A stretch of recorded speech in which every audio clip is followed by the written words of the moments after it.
नमस्कार, आप देख रहे हैं न्यूज नेशन। मैं हूं अनुराग दीक्षित। आपको बता दें कि संसद में बजट पेश हुए 24 घंटे गुजर चुके हैं।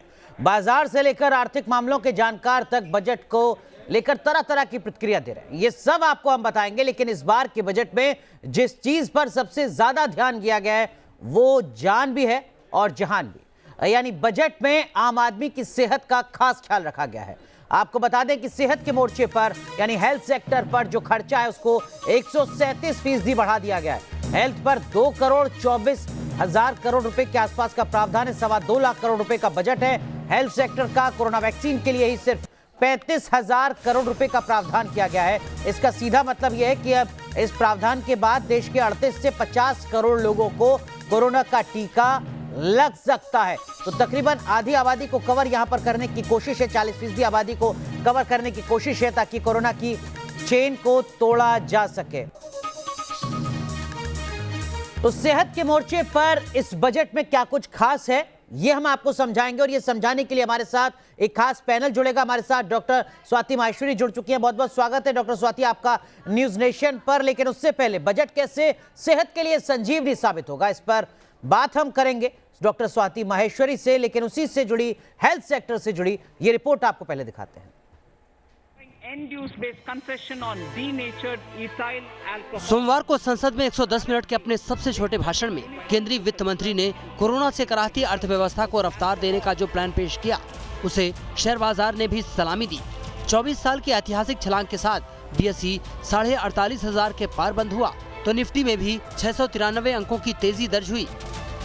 इस तेजी ने इस बात पर मुहर लगा दी कि बजट को लेकर बाजार का भरोसा कायम है। आम बजट में सरकार ने इंफ्रास्ट्रक्चर, स्वास्थ्य सेवाओं से लेकर किसानों को लेकर कई बड़े ऐलान किए तो इनकम टैक्स के स्लैब में कोई बदलाव नहीं किया। एम्प्लॉयमेंट क्रिएशन के लिए बहुत सारे खर्च हैं। पैसा पब्लिक इंफ्रास्ट्रक्चर बिल्ड करने के लिए बहुत बड़ा पैमाने पर दिया गया है, जिससे आम आदमी को तुरंत जॉब्स का अपॉर्चुनिटी मिलेगा। छोटे मोटे कारोबार करने वाले का एक्सपोर्ट के लिए इंसेंटिव स्कीम्स भी लाए हैं और डेफिनेशन एमएसएमई का बदल दिया। इंफ्रास्ट्रक्चर की बात करें तो 3,34,000 करोड़ रुपए का आवंटन किया गया। 3 राज्यों में नए इकोनॉमिक कॉरिडोर बनाने की बात कही गई है। 7 टेक्सटाइल पार्क, तमिलनाडु में 1 लाख करोड़ से ज्यादा और केरल में 65,000 करोड़ के एनएच प्रोजेक्ट तैयार किए जाने हैं। टियर 2 शहरों में मेट्रो लाइन्स और मेट्रो नियो की शुरुआत की जानी है। बिजली क्षेत्र के लिए 3 लाख करोड़ की योजना भी इसमें शामिल है। कृषि क्षेत्र में तेजी लाने और किसानों की आय बढ़ाने को लेकर भी सरकार ने कई घोषणाएं बजट में की हैं। कृषि सेस के ऐलान के साथ ही सरकार उत्पादन लागत का 1.5 गुना एमएसपी भुगतान करने की बात कह रही है। तो 5 बड़े कृषि हब बनाने के साथ मंडियों को इंटरनेट से जोड़ने की भी योजना है। बजट में हेल्थ सेक्टर को लेकर सरकार ने जबरदस्त प्रावधान किए हैं।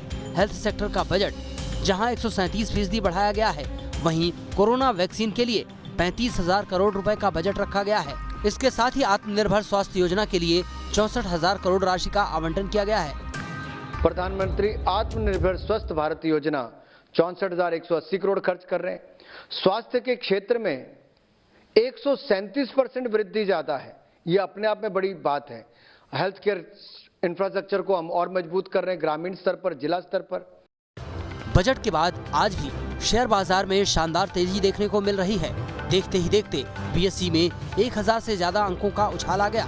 जाहिर है कोरोना संकट से बेहाल अर्थव्यवस्था को पटरी पर लाने के लिए मोदी सरकार ने जो ठोस कदम उठाए हैं उससे बाजार गुलजार है, निवेशक लौट रहे हैं और रेवेन्यू कलेक्शन में इजाफा हो रहा है। अब जरूरत बस इस रफ्तार को बनाए रखने की है। Team news nation. और इस बीच सेहत के मोर्चे पर वित्त मंत्री ने ऐलान क्या कुछ किया है, कुछ बड़ी बातें हम आपको जरा फटाफट बता देते हैं। देखिए, सेहत पर ध्यान रखा गया है। 35,000 करोड़ रुपए तो सिर्फ वैक्सीन के लिए दिए गए हैं। 2 वैक्सीन देश में अभी उपलब्ध हैं, लेकिन 2 वैक्सीन और अभी आने वाली हैं। इसके साथ साथ 75,000 नेशनल हेल्थ सेंटर्स भी बनेंगे। 602 जिलों में क्रिटिकल केयर यूनिट्स डेवलप की जाएंगे। ये कुछ खास बातें हैं जो इस बजट में है। और 35,000 करोड़ वैक्सीन के लिए दिए जाने का मतलब तकरीबन 38 करोड़ से 50 करोड़ लोगों को जो वैक्सीन का टीका है वो लग सकेगा। 2 खास मेहमान हमारे साथ जुड़ चुके हैं। डॉक्टर स्वाति माहेश्वरी हैं और आर्थिक मामलों की जानकार डॉक्टर यामिनी अग्रवाल। सबसे पहला सवाल डॉक्टर स्वाति, जिस तरीके की उम्मीद की जा रही थी वित्त मंत्री से सेहत के मोर्चे पर, खासकर कोरोना के मद्देनजर, आपको लगता है कि उसको बेहतर तरीके से एड्रेस किया? बिल्कुल, और बहुत ही बात है। और जिस तरह से कोरोना ने हमारी जो स्वास्थ्य में कमियां थी, जो हमारे पूरे ढांचे में जो कमियां थी, उसको उजागर किया था और उन सभी को एड्रेस किया गया है। ये अपने आप में एक बहुत अच्छी बात है कि जो कमियां हमारे भारत में थी, उनको अब हम कैसे मजबूत करें। और वहीं पर आप देख रहे हैं कि सबसे ज्यादा इस वक्त तवज्जो दी गई है कि चाहे हमारा इंफ्रास्ट्रक्चर हो। और एक बहुत अच्छी बात इस बजट में दिखाई देती है कि हम इंफ्रास्ट्रक्चर और वैक्सीन की तो बात कर रहे हैं, लेकिन आने वाले समय में चाहे हम स्वच्छ जल की बात करें, स्वच्छ हवा की बात करें, हम बात करें कि हमारे बच्चों का पोषण कैसा हो, हम बात करें कि हमारा जो स्वच्छता, हाइजीन, जिसको हम अभी तक सुनते आए कि कितनी जरूरी है हमारे लिए, इन सब चीजों पर भी बहुत ध्यान दिया गया है ताकि आने वाले समय में जो बीमारियां हैं उनको हम रोक सकें। और केवल कोरोना ही नहीं, जो हमारे देश में और इतनी इन्फेक्शियस डिजीजेस फैलती हैं, जो हमारे यहाँ नॉन कम्युनिकेबल डिजीजेस हैं, उनके ऊपर भी अब ध्यान गया है और उनको भी हम रोक सकें, उसकी तरफ खास तौर से पहल की गई है। आप देख रहे हैं कि गाँव में जहाँ सेंटर्स नहीं थे, जहाँ हॉस्पिटल्स नहीं थे, जहाँ स्वास्थ्य सेवाएं नहीं थी, वहाँ अब इंफ्रास्ट्रक्चर में काफी ज्यादा पैसा लगाया जा रहा है ताकि ये जो गैप है, जो बड़े शहरों में अस्पताल अच्छे हैं और छोटे शहरों में नहीं है या गाँव में नहीं है, वहाँ अब ये पहल की जाएगी कि वहाँ के लोगों को भाग भाग के शहर ना आना पड़े, उन्हें वहीं वो सुविधाएं मिले जो उनके लिए जरूरी हैं। और प्रिवेंटिव हेल्थ के ऊपर भी अगर आप देखें तो काफी ध्यान दिया गया है कि वेलनेस सेंटर्स जो हैं या जो ग्रामीण हेल्थ सेंटर्स हैं, ये सब अब बनाए जाएंगे और डायग्नोस्टिक लैब्स बनाई जाएंगी। ये भी अपने आप में बहुत अच्छी पहल है। और वहीं अगर मैं कहूँ तो जो FBI इंश्योरेंस में बढ़ाया गया है 74%, ये भी अब आप देखेंगे कि इसके दूरगामी परिणाम होंगे, क्योंकि आने वाले समय में लोगों का आउट ऑफ पॉकेट जो एक्सपेंस होता है हेल्थ के ऊपर, वो इससे जरूर कम होगा। बिल्कुल, तो आउट ऑफ पॉकेट एक्सपेंडिचर का मतलब कि आप अपनी जेब से कितना पैसा खर्च करते हैं जब आप अपना इलाज कराने के लिए जाते हैं। हिंदुस्तान में वो अभी 65% के आसपास है। और अगर सरकार इस तरीके की वेलफेयर स्कीम्स को लाती है, सरकार अगर हेल्थ पर खर्चा बढ़ाती है, तो वो घटकर 30% तक हो सकता है। ये खुद सरकार अपनी एक रिपोर्ट में मानती है और ऐसा समझना आपको बहुत जरूरी है इस बात को, क्योंकि इस देश में 3 करोड़ 80 लाख लोग ऐसे हैं जो सिर्फ महंगी दवाई खरीदने के चक्कर में गरीबी रेखा के नीचे चले जाते हैं। और वो ऐसा करते हैं इसलिए क्योंकि आउट ऑफ पॉकेट एक्सपेंडिचर ज्यादा है। डॉक्टर यामिनी अग्रवाल, मैं आपके पास भी आऊंगा, लेकिन उससे पहले एक बार जरा दर्शकों को बता दें कि हेल्थ सेक्टर को जो कुछ अहम बातें सामने आई हैं इस पूरे बजट भाषण में, उसमें सेहत के मोर्चे पर किन किन बातों का ध्यान रखा गया। जैसा हमने आपको पहले बताया, 137% बजट बढ़ाया गया है। हेल्थ सेक्टर का 35,000 करोड़ रुपए का प्रावधान वैक्सीन के लिए, आत्मनिर्भर स्वास्थ्य योजना का प्रावधान है। पोषण पार्ट 2 शुरू किया जाएगा, ग्रामीण क्षेत्रों में खासकर फोकस किया जाएगा। स्वच्छ भारत मिशन के लिए भी तकरीबन 1.5 लाख करोड़ रुपए का प्रावधान है। 70,000 गाँव में वेलनेस सेंटर्स खोले जाएंगे। 602 जिलों में critical care hospital, 15 health emergency operation centres और साथ ही साथ जल जीवन मिशन के लिए 3.25 लाख करोड़ से ज्यादा। डॉक्टर यामिनी अग्रवाल, तब जबकि इतनी ज्यादा चुनौतियां हैं वित्त मंत्री के सामने आर्थिक मोर्चे पर, फिस्कल डेफिसिट, सरल शब्दों में दर्शकों को समझाएं तो जो सरकार को घाटा होने वाला है उसको दरकिनार करके सेहत के मोर्चे पर इस तरीके के ऐलान, आपको लगता है कि वेलफेयर स्टेट का यही मतलब भी है? जी बिल्कुल, क्योंकि एक जो इम्पॉर्टेंट बात है इसमें देखा जाए तो पब्लिक सर्विस इंफ्रास्ट्रक्चर क्रिएट किया गया है, जिसके तहत जो एक विशियस सर्कल ऑफ पॉवर्टी होता है, क्योंकि लो प्रोडक्टिविटी हो जाती है जब एक व्यक्ति स्वस्थ नहीं होता, तो वो अपने काम में ज़्यादातर योगदान नहीं कर पाता जितना उसे करना चाहिए। ऐसे ही जिन लोगों को सुविधाएं नहीं मिल पाती स्वास्थ्य की, वो जो है उतना योगदान नहीं कर पाते अपने कार्य में और हायर इनकम नहीं अर्न कर पाते, तो उसके चक्कर में वो कम पैसे कमाते हैं और कम पैसे से कम इलाज करा पाते हैं, कम जो है खाना खा पाते हैं और उनकी प्रोडक्टिविटी लो होती है, जिसकी वजह से वो हमेशा एक पॉवर्टी के सर्कल में घूमते रहते हैं। तो वो जो विशियस सर्कल ऑफ पॉवर्टी है वो प्रोडक्टिविटी के थ्रू ब्रेक करने की कोशिश की गई है स्वास्थ्य सेवाएं प्रदान करके। लेकिन इस बीच जो फिस्कल डेफिसिट है, मतलब सरकार का जो घाटा है, उसको भी दरकिनार किया गया है। आपको लगता है कि चुनौती कहीं ज्यादा है लेकिन ये वक्त की जरूरत भी है, जैसा आप खुद बता रही हैं? जी आप देखिए, जो फिस्कल डेफिसिट इस साल का आया है वो 9.5 पे पैक किया गया है। वो इस वजह से है क्योंकि आत्मनिर्भर अभियान 1, 2 और 3 पॉइंट में कैश डिसबर्सल्स हुए, राशन फ्री बांटा गया, कृषि, महिलाओं और MSMEs को खास तौर पर ध्यान रखते हुए जो है एलोकेशंस की गई, जिसके अंदर 13% जीडीपी का योगदान रहा है। कोशिश ये भी की गई है कि जितने भी जो वेलफेयर स्कीम्स हैं और जो इंफ्रास्ट्रक्चर डेवलपमेंट के कार्यक्रम हैं उससे मल्टीप्लायर इफेक्ट हो और जो लक्ष्य है 5 ट्रिलियन इकोनॉमी का पाने का वो पाया जा सके, जिससे इकोनॉमिक प्रोस्पेरिटी हर एक इंसान की इनकम्स में कंट्रीब्यूट हो मल्टीप्लायर इफेक्ट की वजह से। क्योंकि जब आप निवेश करते हैं खास तौर पे बुनियादी जरूरतों पे, जैसे स्वास्थ्य हो गया, जैसे आपका रोड्स हो गई, रेलवेज हो गई, आपके मेट्रो प्रोजेक्ट्स हो गए, तो उससे लोगों के पास इनकम आती है। स्टील, सीमेंट और एंसिलरी इंडस्ट्रीज ग्रो करती हैं और लोगों के पास पैसा आता है जिसको वो खर्च कर सकते हैं। रोजगार मिलता है लेबर को, ताकि क्योंकि इन्हीं सभी में कंस्ट्रक्शन का भी काम होता है। तो इन सब से जो है आप इकोनॉमी को वापस रिवाइव भी करते हैं, रीबूस्ट भी करते हैं और एक मल्टीप्लायर इफेक्ट करके कहीं गुना ज्यादा जीडीपी पहुंचाने की कोशिश करते हैं। बिल्कुल। डॉक्टर स्वाति माहेश्वरी, 35,000 करोड़ रुपए का बजटरी एलोकेशन कोरोना की वैक्सीन के लिए, और जैसा हमारी रिसर्च टीम बता रही है कि इसका सीधा मतलब है कि 38 करोड़ से 50 करोड़ जो भारतीय हैं उनको कोरोना का टीका लग सकता है, यानी लगभग 40% आबादी को कवर करने का ऐलान इसी फाइनेंशियल ईयर में वित्त मंत्री ने कर दिया। एक बड़ी राहत, बहुत बड़ी राहत है। देखिए, अगर हम मान के चलें कि 200 रुपए की डोज है हमारी एक वैक्सीन की, तो जिस तरह से आपने अनुराग जी कैलकुलेशंस किए हैं वो बिल्कुल ठीक है। और हम ये चाहते हैं कि हर्ड इम्यूनिटी हमारे जो समाज है उसमें आए, और उसके लिए लगातार हम ये बात कर रहे हैं कि अगर हम 60 से 70% अपनी जनता को वैक्सीन लगा लेते हैं तो हर्ड इम्यूनिटी आ जाएगी, और उसकी वजह से हमारे लिए फिर कोरोना एक बहुत बड़ा खतरा बनकर नहीं रहेगा, एक मामूली बीमारी बनकर रह जाएगी। तो उसी की तरफ ये प्रयास है कि ज्यादा से ज्यादा लोगों को हम वैक्सीन पहुंचाएं, और सरकार ने ये बहुत अच्छा कदम उठाया है कि इसका भार सरकार खुद उठाने जा रही है, जो कि अपने आप में एक बहुत बड़ी उपलब्धता भी है। और अगर आप देखें तो हम विश्व का सबसे बड़ा टीकाकरण अभियान चला रहे हैं। किसी भी देश में इतनी आबादी को टीकाकरण इस पैमाने पर नहीं दिया जा रहा है, तो ये अपने आप में एक बहुत बड़ी उपलब्धि है। और वहीं मैं ये बात भी कहना चाहूंगी कि देखिए, जो देश की कमियां होती हैं उनको अब स्ट्रेंथ बनाकर उजागर किया जा रहा है। देखिए, हमारी कंट्री में स्किल लेबर जो है वो बहुत कम है, केवल 2.4% हमारे यहाँ स्किल लेबर है, जबकि अगर आप चीन, अमेरिका, यूके की बात करें तो वहाँ स्किल लेबर बहुत अच्छा है। तो इंफ्रास्ट्रक्चर एक ऐसी कैटेगरी है जहाँ आपको बहुत ज्यादा स्किल लेबर की जरूरत नहीं है, तो उसको अब स्ट्रेंथ बना करके सामने लाया जा रहा है कि लोगों को वहां से जॉब क्रिएशन हो, उन लोगों को आमदनी मिले, ताकि भारत की जो तस्वीर है वो आगे बढ़े, हमारी इकोनॉमी आगे बढ़े। तो ये एक बहुत अच्छा कदम है, चाहे हेल्थ में हो चाहे दूसरे सेक्टर में हो। बिल्कुल, लेकिन आपने वैक्सीनेशन का जिक्र किया, जो इस वक्त की अपडेट है, जो इस वक्त तक के आंकड़े हैं, वो भी हम जरा दर्शकों को बता दें। देखिए, हिंदुस्तान में दुनिया का सबसे बड़ा कोरोना का वैक्सीनेशन प्रोग्राम चल रहा है। अब तक जो जानकारी मिल रही है उसके मुताबिक तकरीबन 40 लाख लोगों को कोरोना की वैक्सीन लग चुकी है। वैक्सीन के मामले में भारत दुनिया के 5वें नंबर पर पहुंच चुका है। ये बात भी समझना जरूरी है कि दुनिया के बाकी देशों में वैक्सीनेशन का प्रोग्राम काफी पहले शुरू हो चुका था। 5वें नंबर पर हम पहुंच चुके हैं और 15 अगस्त तक 30 करोड़ कोरोना के टीके लग जाएं, इस तरीके का लक्ष्य सरकार की तरफ से तय किया गया है। 100 देशों ने भारत की जो वैक्सीन है उसकी डिमांड रखी है। 11 देशों को वैक्सीन भेजी जा चुकी है। 60 लाख वैक्सीन की जो डोज हैं वो अब तक विदेशों को दी जा चुकी हैं, ताकि वहां पर भी कोरोना का जो वैक्सीनेशन है वो आगे बढ़ सके। टीकाकरण में हिंदुस्तान लगातार आगे बढ़ता जा रहा है।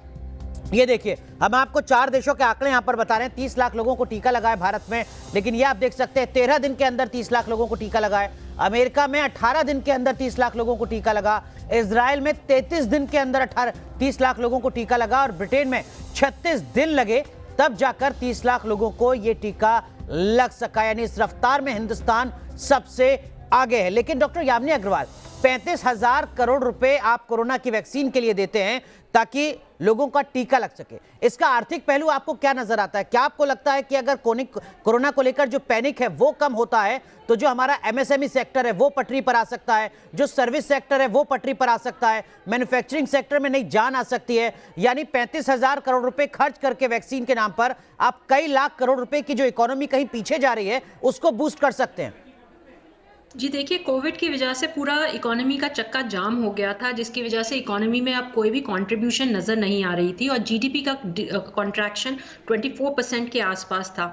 ये भी माना जा रहा है कि इस क्वार्टर में अबाउट 8% के आसपास होगा और अगले साल जो है हम देख पाएंगे एक जीडीपी ग्रोथ रेट 11.5% की, क्योंकि वो बाउंस बैक करेगी। जो तोहफा हमें इस साल के नए थे वो 2 ये वैक्सीन थी जो अभी मास वैक्सीनेशन के द्वारा हेल्थ वर्कर्स को लगाई गई, जिसका जो है माना जा रहा है सीधा असर लोगों पे पड़ेगा कि एक तो वो सुरक्षित महसूस करेंगे और उन्हें पता है कि ये वैक्सीन उन्हें भी अभी आने वाले समय में मिल जाएगी, जिससे इकोनॉमी वापस रिकवर होने में फायदा करेगी और जो उसका जाम चक्का था वो वापस चल पाएगा। तो खास तौर पे जो इंडस्ट्री सबसे ज्यादा सफर कर रही थी, टूरिज्म हो गई, आपके ट्रैवल हो गई और हॉस्पिटैलिटी हो गई, रेस्टोरेंट्स हो गई, जो सबसे ज्यादा मार खा रहे थे कोविड की वजह से, उनको फायदा पहुंचेगा। और हर क्षेत्र में और हर वर्ग के व्यक्ति को जो घर पे अटक गया था इस कोरोना काल की वजह से, वो वापस अपने काम पे जा पाएगा। जिनके जॉब लॉसेस हुए थे वो वापस अपने जॉब्स को कंटिन्यू कर पाएंगे, क्योंकि इकोनॉमी वापस अपने प्रोडक्शन लेवल पे आएगी जिससे वो पहले थी। बिल्कुल, और यही शायद एक बड़ी वजह भी है कि जो सेंसेक्स है उसमें भी कल से लेकर अब तक लगातार उछाल देखा जा रहा है। तो अगर शेयर मार्केट में इजाफा हो रहा है तो उसके पीछे की बड़ी वजह है कि ये सेंटिमेंट्स भी हो सकते हैं। लेकिन सेहत के मोर्चे पर वित्त मंत्री ने जो ऐलान किया है उस पर आईएमए वित्त सचिव डॉक्टर अनिल गोयल क्या कुछ कह रहे हैं, सुनाते हैं आपको। 135% को बजट को, हेल्थ बजट को बढ़ाया गया है। मैं समझता हूं कि इससे अच्छा काम ये नहीं हो सकता था। खास तौर से ये कोरोना पैंडेमिक में देश ने देखा कि किस तरह स्वास्थ्य के क्षेत्र में पैसे की आवश्यकता भी है और लगाना है, और देश की सरकार ने उसको समझा। और इसमें आप देखिए कि सिर्फ प्रिवेंटिव ही नहीं, ये थेरेप्यूटिक में भी सारा काम किया है। ये पैसा अगर आप आत्मनिर्भर स्वास्थ्य योजना के तहत लगेगा 86,000 करोड़ रुपए, तो प्रिवेंटिव हेल्थ की तरफ तो जो करीब 3300 ब्लॉक्स में लेबोरेटरीज बन रही हैं, वायरल लैब्स जैसे बन रही हैं। और इस प्रकार से जो हमारा सपना है, इस मोदी सरकार का जो सपना था, affordable, accessible, quality health care to every person of the society, वो इसमें अचीव होगा। डॉक्टर यामिनी, जो बात मैं अभी कह रहा था, क्या आप इस बात से इत्तेफाक रखती हैं अगर शेयर मार्केट में भी इजाफा कल देखा गया, आज भी देखा गया, उसके पीछे की एक बड़ी वजह ये सेंटिमेंट्स ही हैं, खासकर हेल्थ सेक्टर को लेकर बजटरी एलोकेशन भी उसमें एक अहम भूमिका निभाता नजर आता है आपको? जी देखिए, हेल्थ सेक्टर की एलोकेशन जैसे मैंने कहा कि एक विशियस सर्कल ऑफ पॉवर्टी को खत्म करता है, पर जो ओवरऑल बजट के अंदर प्रावधान किए गए इंफ्रास्ट्रक्चर को लेकर के, ओवरऑल कंप्लायंसेस को आसान किया गया, लोगों के अंदर विश्वास दिलाया गया कि वो ज्यादा से ज्यादा कंप्लायंसेस करें और जो रेगुलेशंस हैं वो आसान होंगी। डीक्रिमिनलाइजेशन किया गया, कॉर्पोरेट्स का एक तवज्जो दिया गया प्राइवेटाइजेशन और डिसइन्वेस्टमेंट को। ओवरऑल रिफॉर्म के प्रोसेस के थ्रू इकोनॉमिक प्रोस्पेरिटी की बात की गई और जैसे मैंने कहा, जो 5 ट्रिलियन मार्क का जो इकोनॉमी का लक्ष्य है उसे साधने की कोशिश की गई इस बजट के द्वारा। ये सभी स्टॉक मार्केट्स ने इवैल्यूएट करके इसको एक अच्छा बजट मानते हुए उसको थम्स अप दिया है। बिल्कुल। डॉक्टर स्वाति माहेश्वरी, 2 अहम बातें हैं। पहला तो ये कि सरकार ने कहा, वित्त मंत्री ने कहा कि देखिए हम आत्मनिर्भर स्वास्थ्य योजना ला रहे हैं, 64,000 करोड़ रुपए का हमने उसके लिए प्रावधान किया है। दूसरा, वित्त मंत्री ने कहा कि तकरीबन 70,000 गांव में वेलनेस सेंटर्स खोले जाएंगे। इस देश में 6 लाख गांव हैं, 70,000 गांव तक अब वेलनेस सेंटर्स नजर आएंगे, यानी औसतन हर 8 गांव के बीच में एक वेलनेस सेंटर नजर आने वाला है। किस तरीके से आप इस ऐलान को देखती हैं रूरल हेल्थ इंफ्रास्ट्रक्चर के मोर्चे पर? ये बहुत ही सराहनीय कदम है और अगर आप देखें तो शुरू से ये कमी महसूस होती रही है भारत में। अगर आप एम्स जाएं, वेल्लोर जाएं, अगर आप दिल्ली आए, मुंबई आए, तो आप देखते हैं कि लोग न जाने कितने किलोमीटर चलकर यहाँ पर स्वास्थ्य सेवाएं लेने आते हैं, बाहर बैठे रहते हैं। आपने देखा है किस तरह से एम्स जाइए, वहाँ देखिए कैसे जमावड़ा लगा रहता है। दिल्ली के एम्स में हर दिन लगभग 14,000 मरीज आते हैं देश के अलग अलग हिस्सों से। जी बिल्कुल अनुराग जी, तो अगर इन लोगों को ये सुविधा अपने ही गाँव में मिल जाए, अपने ही क्षेत्र में मिल जाए, तो इससे बड़ी बात क्या हो सकती है। और देखिए, सबसे ज्यादा खर्चा इनका आने जाने पे होता है और इनकी जीविका पे कितना बुरा असर पड़ता है जब आप 10 दिन के लिए अपना शहर छोड़ करके दूसरे शहर आते हैं। तो ये सब चीजों का अब इनको फायदा होगा और ऐसे में लोग अक्सर अपनी स्वास्थ्य को नेग्लेक्ट करते हैं, ये सोचकर कि कौन अब अपनी जीविका छोड़ के दूसरे शहर जाए। तो ये सब चीजों में अब लोगों की जो थॉट प्रोसेस है उसमें काफी बदलाव आएगा और ये जो आत्मनिर्भर भारत का प्रयास है, इससे जो चीन और ऐसे जो और देश है जिन पर हमारी निर्भरता बता रही है अब तक, वो खत्म होगी और देश इन सबसे आगे निकलेगा और आने वाले समय में चीन से बड़ा देश भारत होगा। बिल्कुल, तो कई अहम बातें हैं हेल्थ सेक्टर को लेकर जो दर्शकों को भी समझना चाहिए। एक तो ये कि बजटरी एलोकेशन यानी वित्त मंत्री ने 137% ज्यादा पैसा दिया है अगले साल के इस बजट में। वैक्सीन लगभग 38 से 50 करोड़ लोगों को लग जाएगी, इतना पैसा वित्त मंत्री ने इस बजट में ऐलान किया है। साथ ही साथ आपके 8 में से 1 गांव के स्तर पर वेलनेस सेंटर होगा और हर जिले में क्रिटिकल केयर यूनिट की स्थापना की जाएगी। इस बात का ऐलान वित्त मंत्री ने किया है। बहुत बहुत शुक्रिया आप दोनों का जुड़ने के लिए और सेहत के मोर्चे पर खासकर इस बजट का क्या कुछ मतलब है ये सरल शब्दों में दर्शकों को समझाने के लिए। यहां रुक रहे हैं कुछ देर के लिए, आप बने रहिए न्यूज़ नेशन के साथ।